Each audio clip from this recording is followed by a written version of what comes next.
It's unbelievable, but this is the last Punctibyte of the semester. And I'm realizing after leaving the Thanksgiving holiday behind, I feel so strange as having not seen you all for such a long time. But I hope that everyone had as wonderful of a Thanksgiving holiday as I did. We had an amazing ski camp with right around 17 hours of training, so it was just fantastic 5 days for us. We skied mostly up on Rabbit Ears Pass and did some backcountry skiing, which was just, it was so much fun. It was so much fun. But I actually wanted to kick things off today by talking a little bit about what happened to me prior to the break, which was on Tuesday when we were supposed to have the open lab, and I ended up getting really, really sick. On Monday night, I was working in my office, and about 5 p.m., I sort of started to have trouble working. And then by about 6 p.m., I realized that I was really sick. And unfortunately, I had planned to work until 7, and I didn't have anybody coming to get me until 7. And I ended up on the floor of my office until somebody could come up and get me. And then I threw up all night, and then yeah, I had like tingling in my fingers and things. And I've come to realize that, and I think I thought at the time as well that this was a food intoxication. And so I thought this was so perfect and so fitting for the week ahead of us. We're going to be talking about food infections and food intoxications. And with food intoxications, the crazy thing about them is that the onset is incredibly rapid. So you can actually begin to see symptoms of a food intoxication within 30 minutes after eating the contaminated food. So say, for example, with staphylococcal food infection or food intoxications, it can be the enterotoxin that contaminates the food, whether that be some sort of dairy food or whether it be a meat that, it can live on surfaces, as you all know, that are salted. So there are just a lot of interesting, environments where staph can grow up and leave behind its enterotoxin that then causes the symptoms. I was also interested the whole time. Christy kept saying that she didn't think I had any kind of fever.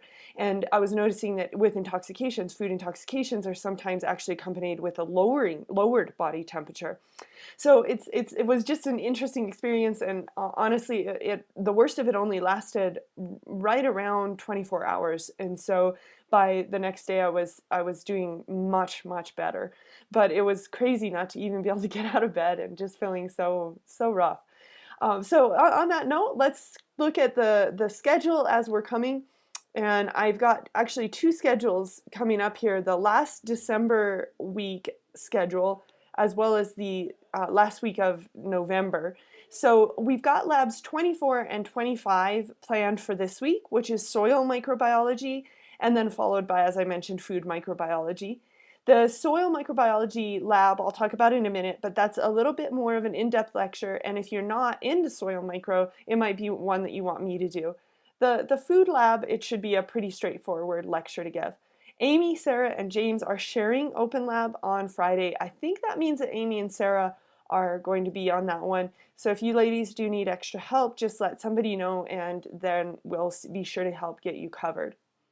So for the next week after that, we're going to be looking at our practical exam coming up. So on Thursday the 6th is our practical exam. So what I would like to do is to have your practical questions done and sent to me, probably via email would be the easiest for me, by the 30th. So if you could get those sent towards me the 30th, then we're going to want to set up for the practical exam on Wednesday the 5th. And I'm proposing either an 11 o'clock a.m. or a noon setup on that day. If you could let me know during lab at some point which one of those might be most convenient for you, then I'm hoping to get a couple people there at least to help me set up on Wednesday the 5th.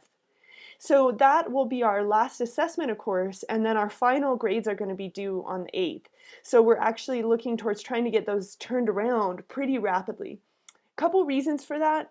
One is that our final exam is actually on Monday the 10th. It'll be from 1 to 3. And it's not, of course, as you guys know, it's not a final exam. It's actually the poster presentations. So if you would all like to come, I would love to have you. I know some of you probably have exams at that time, but I'd love to have you come to the poster presentations. It's so much fun, and the students just love showing off what they've been able to do in that time. So it'd be way cool if you could come. that's also the day that they're going to be submitting their final exam. And on that, along those lines, I'm going to be doing a lot of grading on the 11th, 12th, on the 11th and 12th. I'm going to be trying to finish the final exam grading on the 11th and 12th. And I'm actually looking for some help if anybody wants to help. The reason that I'm looking to try to get those done on the 11th and 12th is that I have surgery scheduled on the 13th. Don't worry, it's a totally optional surgery. I'm getting LASIK, so I'm going to be losing the glasses and contacts forever, which is kind of fun. But then I will have to recover a little bit from that surgery. So that's my kind of looking towards the future view for everybody, and let me know again if you want to get paid to help for the final exam. So Lab 26, of course, is yogurt making, and I usually give that lecture, and so I don't have a lot in the TA guidelines as far as background information for the yogurt lab, but if you do want to give that lecture, there's a lot of great information out there, and I'm more than willing to point you towards some good books and good resources. They're actually your textbook. If you still have a copy of the textbook, has got some great sections on food microbiology. Let's take a moment to look at Labs 24 and 25 and 26, the TA guidelines. So I'm just going to pull up the one for Lab 24 first. And a couple of things just to keep in mind in Lab 24 is that we will be following up from the water. So they are going to be finding their PA mug tests. They're going to be recording the data for their MF and their MTFM.